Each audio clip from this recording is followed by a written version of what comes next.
Buenas noches y bienvenidos a Desde las Cámaras, el único programa que pone bajo la lupa lo que hacen los diputados, los senadores y los congresos locales. Catalogado como uno de los principales problemas en México, la corrupción es el tema del debate que se dio durante esta semana en el foro Lucha Anticorrupción Experiencia Internacional, llevado a cabo en la Cámara de Diputados.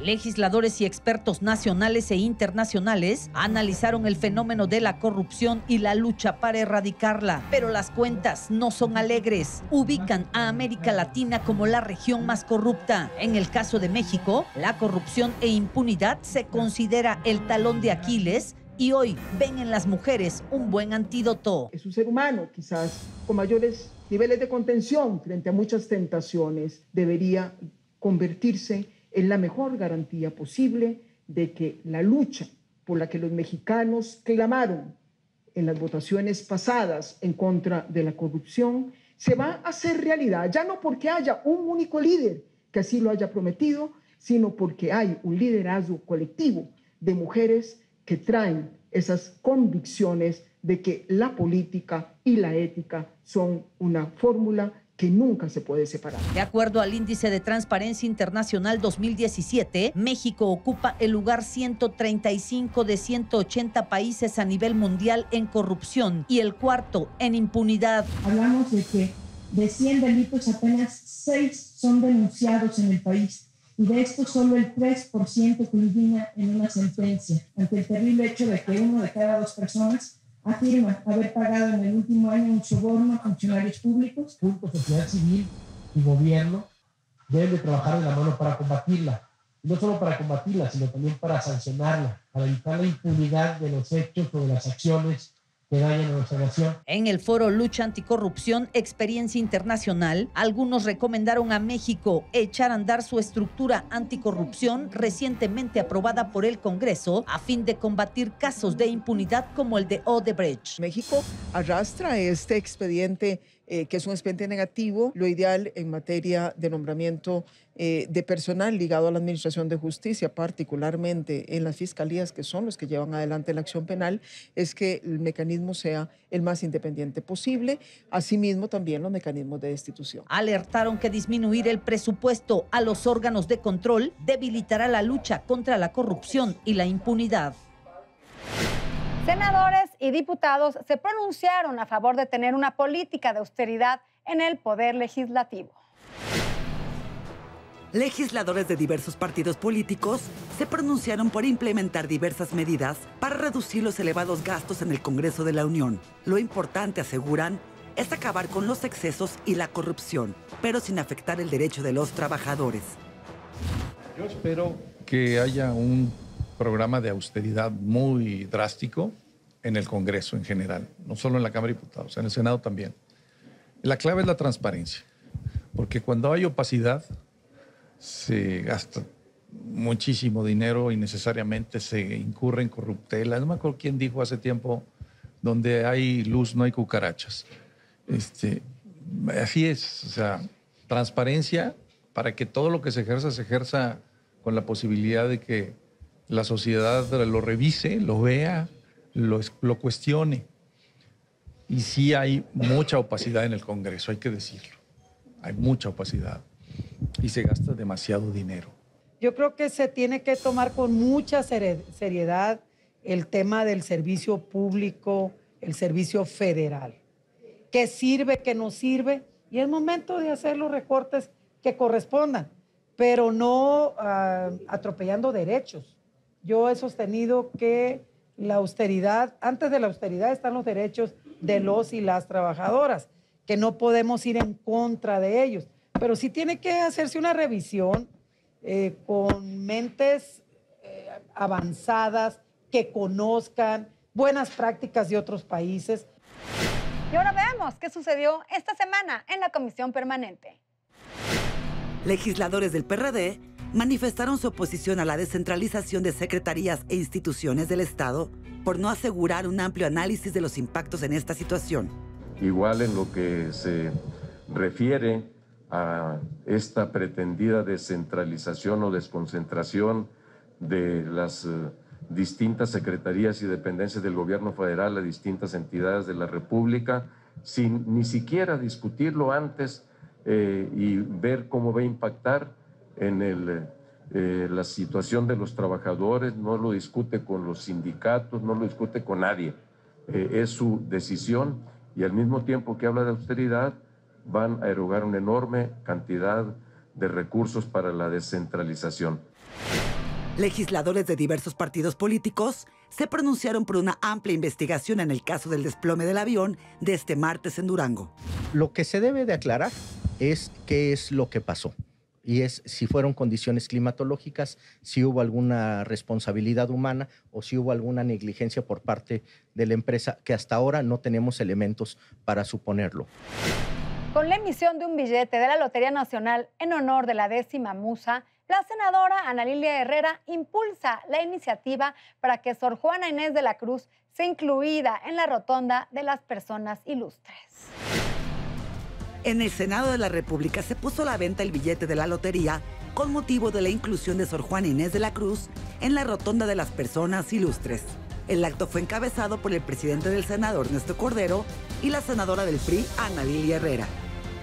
Creo que es una gran noticia que se reconozca a una mexicana universal, a una mujer que es estudiada en muchos lugares del mundo y que, pues permítanme hacer el comercial, orgullosamente también es mexiquense de la región de los volcanes. Y bueno, estamos muy contentos de que haya llegado a buen término ese esfuerzo. Y ahora vamos a la entrevista con Víctor Sánchez Baños. Son muchos los pendientes en materia de energía en el país. Sin embargo, ¿cuál va a ser la política legislativa que se utilizará para promover las energías limpias y también para tener mucha prudencia en el uso de las energías renovables y no renovables? De esto va a platicar con nosotros el diputado José Refugio Sandoval Rodríguez. Bueno, hay distintos temas que tenemos que sacar adelante todavía. Tema de energías renovables que como Partido Verde hemos venido impulsando. Se avanzó en muchos temas, sin embargo, queda, por ejemplo, la reglamentación, que ya no queda tanto en manos del legislativo, sino en manos del ejecutivo. Sí avanzamos en algunos temas, sin duda alguna, con la reforma energética que se dio desde la legislatura anterior. Sin embargo, hoy en día todavía no estamos viendo con claridad algunas de las regulaciones que se pudieran dar para que esto vaya avanzando. Sin duda alguna, el tema de energías, el tema de ambiental, día a día tiene que ir avanzando, tenemos que ir mejorando y tenemos que ir reformando nuestras leyes. Una reforma de hace 10 años puede ser que hoy en día ya sea una reforma que tenga que ser modificada nuevamente, una ley, vaya, que tenga que ser modificada nuevamente. ¿Por qué? Porque día a día la sociedad, día a día el país, día a día lo que viene pasando en el mundo, pues va cambiando, ¿no? Nosotros estamos buscando que haya más apoyos en temas como estímulos fiscales a aquellas empresas que le apuesten a invertir en generar energía limpia. Hoy en el país hay algunos grupos que están invirtiéndole fuerte a la energía solar, a la energía eólica. Sin embargo, sigue siendo tecnología que, si bien ya bajó de precio, sigue costándonos mucho el invertirla. Sigue teniendo que traer gente de otras partes del mundo a llevar a cabo la instalación de estas grandes áreas de producción de energía eólica. Por ejemplo, en Coahuila tenemos un gran parque en el municipio de General Cepeda. Al sureste tenemos en Chiapas también grandes parques, pero que tenemos que darles a estas empresas que están invirtiéndole, que están arriesgándole a venderle esa energía limpia a CFE o a autoconsumirla, como es el caso de Medmex Peñoles, por ejemplo, en el norte, pues que tengan algún otro tipo de apoyo, porque hoy en día sí les sale de una u otra manera negocio a muy largo plazo, pero por eso es que hay muy pocas empresas que le están invirtiendo en este tema. ¿Qué esperamos como partido? Pues que se le pueda invertir más o ayudar más con estímulos fiscales a estas empresas que le dediquen y que le inviertan y que le arriesguen a este sector tan importante, porque hoy México sigue siendo uno de los países con el mayor consumo de energía sucia, si lo podemos llamar de esta manera, porque hoy 1 de cada 4 focos que encendemos en nuestro país viene con luz producida en plantas que utilizan carbón como combustible. Y hay que impulsar también ese tipo de empresas que generen tecnología aquí en nuestro país. Hoy, todo es que casi el 90%, 95% de la tecnología que se está utilizando no es mexicana. Viene de Portugal, viene de Alemania, viene de Inglaterra, viene de los Estados Unidos. Y aquí en México, por lo que estamos usando nada más es el territorio para poder generar la energía con estas tecnologías que vienen de otro lado. Entonces, pues hay que apostarle como país, hay que invertirle a las universidades para que las universidades puedan meter a sus jóvenes a producir ese tipo de tecnologías localmente en el país. No inventarla de sí, sino simplemente saber qué se está haciendo en otros países y copiar esos esquemas para tener tecnologías mexicanas ad hoc para poder invertir y que nos salga más barato a los mexicanos tener energías limpias. Necesitamos políticas que se enfoquen fundamentalmente al uso prudente de aquellas energías que provienen de fósiles, porque son las que contaminan, como el petróleo. Sin embargo, es importante impulsar todas las energías renovables, como la energía eólica, la hidroeléctrica e incluso la solar. Por eso es fundamental otorgar incluso, entre una serie de políticas importantes, estímulos fiscales para este tipo de empresas. Gracias, Víctor. Y ahora vamos con nuestra experta en temas financieros. Por supuesto, vamos con Alicia Salgado. Hola muchachos, ¿cómo están? Me da mucho gusto saludarles. Fíjate que una de las propuestas importantes que ha realizado el presidente electo, Andrés Manuel López Obrador, es el recorte importante de una muy buena parte de la Administración Pública Federal, sobre todo de mandos medios y superiores, y en segundo lugar, el traslado de varias dependencias, secretarías de Estado y organismos públicos a algunas entidades del país, lo que implica un acuerdo de descentralización importante porque al final de cuentas hoy en la Ciudad de México es la sede de los poderes federales de la Unión. Esta no cambia. Solamente lo que cambiará es la sede de las dependencias con las cuales el Ejecutivo realiza sus funciones constitucionales. De ahí que tampoco es necesaria ningún cambio por ese traslado en la legislatura. Lo que sí es que deberá haber cambios o una propuesta de modificaciones que se espera llegue al Congreso una vez que se instalen las comisiones de la ley de la Administración Pública Federal. Y esto porque todo el reacomodo debe ser aprobado por el Legislativo y en particular el Senado y la Cámara de Diputados a fin de que se provea del presupuesto para la realización de las funciones de acuerdo con la nueva estructura planteada.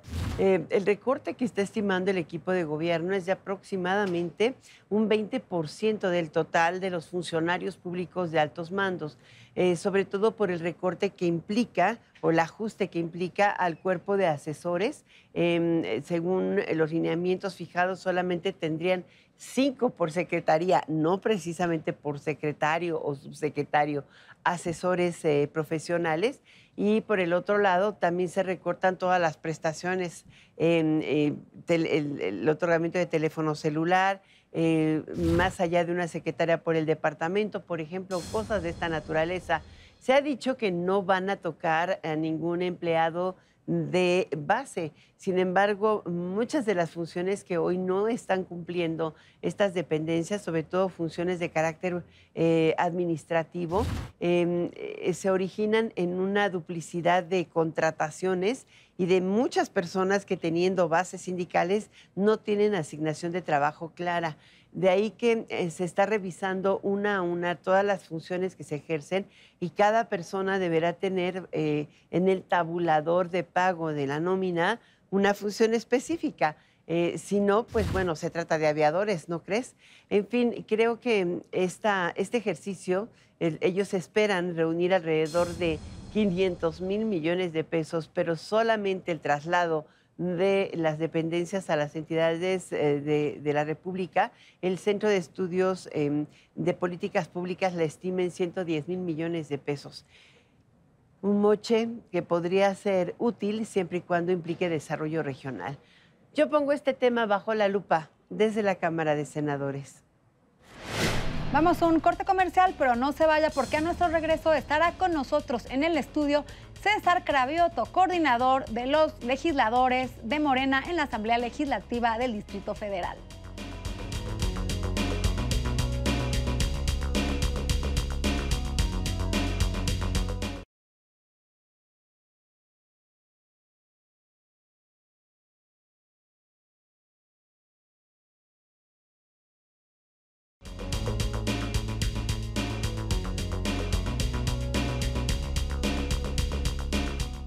Y estamos de regreso, estamos aquí en el estudio desde las cámaras. Gracias por permanecer con nosotros. Y esta noche se encuentra con nosotros César Cravioto, quien es el coordinador de los diputados de Morena en la Asamblea Legislativa del Distrito Federal. ¿Qué tal, César? Buenas noches. ¿Cómo estás, Adriana? Buenas noches. Gracias por estar aquí con nosotros. Gracias por la invitación nuevamente. Bueno, pues falta escaso un mes y unos días para que termine este periodo legislativo en la Asamblea. Platícanos un poco qué pendientes se quedan, qué logros, hacia dónde vas. Has sido tú una figura muy importante dentro de la Asamblea, que bueno, además es el último periodo que se llamará Asamblea. Platícanos un poco. Bueno, primero pendientes o qué tareas tiene el primer Congreso de la Ciudad de México. Sin duda, el primero es el mandato popular que hubo en las urnas el 1 de julio de que hubiera austeridad en los órganos legislativos. La Asamblea Legislativa es un órgano muy caro, le cuesta 2.600 millones de pesos a la ciudad cada año y creemos que el proyecto de austeridad podría llevar a la Asamblea a reducir hasta en un 50% su gasto, o sea, en lugar de tener 2.600 millones, 1.300 millones. Fue una Esto es reducirles las dietas legislativas y los gastos de operación. No tanto las dietas, porque en realidad las dietas de un diputado local son decentes, digamos, son 50,000 pesos al mes, pero todo lo demás, ¿no? La estructura. Los gastos de operación, todas las plazas que debe haber. Todas las plazas. De aviadores, de gente que está ahí de base. Sobre todo, más que de base, toda la estructura que se creó para operar políticamente, que la creó sobre todo el PRD en la Ciudad de México. Nosotros hay que recordar que nos opusimos a ello. De hecho, nosotros propusimos un plan de austeridad desde esta legislatura. Nosotros decíamos que de 2,000 millones podíamos pasar a 1,000 millones, o sea, ahorrar la mitad. No se pudo porque no había condiciones políticas, pero ahora que hay mayoría absoluta de Morena, se va a poder generar este ahorro. ¿Qué otros temas quedaron pendientes? Toda la aprobación del sistema anticorrupción en la Ciudad de México, que quisieron sacarlo, como lo han sacado en muchos estados, de cuotas y cuates. Nosotros pudimos frenarlo, pero será una responsabilidad del nuevo Congreso aprobar los magistrados anticorrupción, el fiscal, el contralor, todo el Instituto de Acceso a la Información. Ese es un tema. Y hay que recordar que la Ciudad de México no solo hay un cambio de gobierno ni de partido, sino hay un cambio de régimen. Porque sistema político totalmente. Es, por la Constitución de la Ciudad de México, que entra en vigor justamente el día. Ahora se les llama asambleístas, van a ser ya diputados locales. Van a ser diputados locales. Considerados, bueno, un diputado con las alcaldías. Antes eran delegaciones, ahora van a tener alcaldías. Los procesos de transparencia van hacia una mejora, la ejecución de toda la operación que tenían antes los delegados, que era bastante opaca. ¿Se va a transparentar con esta nueva reforma? Se debe de transparentar. Entonces, lo que tiene que hacer todo el Congreso es todas las leyes hacerlas, digamos, acorde a la nueva Constitución. Eso es un gran trabajo que se tiene. Por supuesto, otra de las primeras tareas que tendrá es aprobar el presupuesto 2019, que ya será el presupuesto que contenga la política pública que se propuso en campaña, que va a encabezar la doctora Claudia Sheinbaum en la ciudad. También es otra de las grandes tareas que tiene este primer Congreso. Entonces, bueno, van a tener mucho trabajo los compañeros y compañeras César, diputados. Otra de las grandes responsabilidades que además se tienen que ejecutar lo más pronto posible fue en septiembre se cumple un año de estos sismos que ocasionaron muchos daños materiales, humanos en esta ciudad. Se habla de un monto importante que se tiene que ejercer para la reconstrucción de estos damnificados, de la parte humana y material. Tú vas a ser el coordinador en esta nueva administración, vas a trabajar de la mano con Claudia Sheinbaum, eres el encargado con esta gran tarea y responsabilidad de llevar a buen rumbo, a buen cauce este dinero que se tiene para los damnificados. Pero ya estamos tarde, ya se va a cumplir un año y esta gente no puede seguir esperando. ¿Cuál va a ser tu función exacta y cuáles van a ser las tareas que vas a ejercer de forma expedita ahora que entres en Bueno, funciones? tenemos un gran compromiso, en efecto, con todos los damnificados de la Ciudad de México.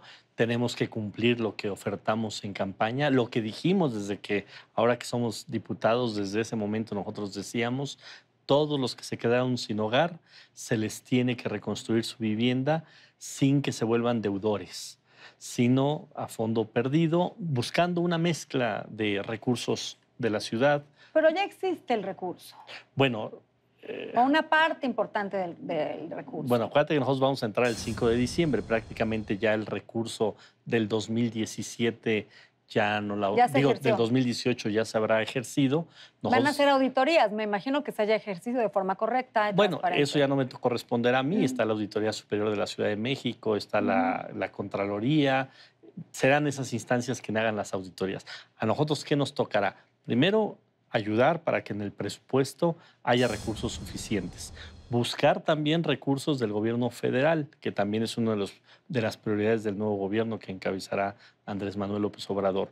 Después, pues parte de mi chamba será ir a tocar puertas de empresarios, de fundaciones, para que nos ayuden. Y también utilizar en los inmuebles donde se pueda esta figura de la redensificación, donde se pueda elevar hasta un 35% el número de departamentos para que con la venta de esos departamentos se pueda financiar y no le cueste un peso a quien se quedó sin vivienda. Entonces va a ser una mezcla de programas, va a ser una mezcla de recursos, pero lo que vamos a cumplir al 100% va a ser que se les van a entregar sus viviendas sin costo alguno. No estamos ajenos a otro sismo. No lo deseo, pero no estamos ajenos. Hay que ser realistas.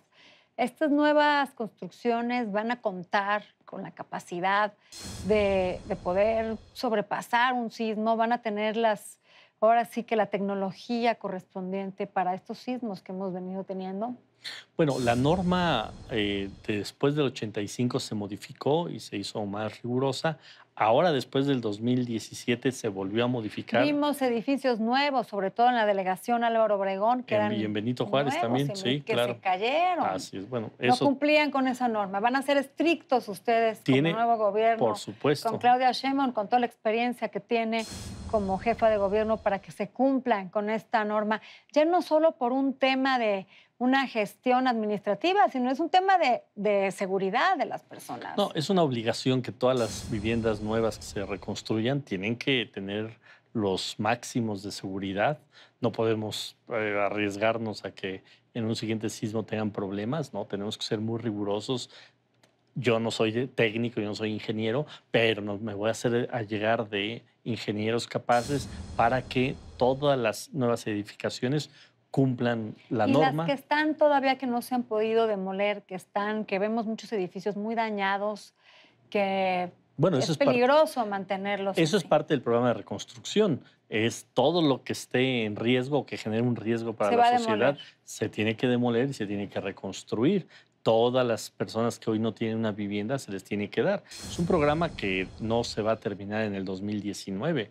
Es un programa que nos va a llevar 2 o 3 años para que quede la ciudad como mejor de lo que estaba el 19 de septiembre del año pasado. ¿Y en materia de prevención se van a implementar nuevas medidas? Sí, por supuesto. Bueno, ya no me toca a mí esa tarea.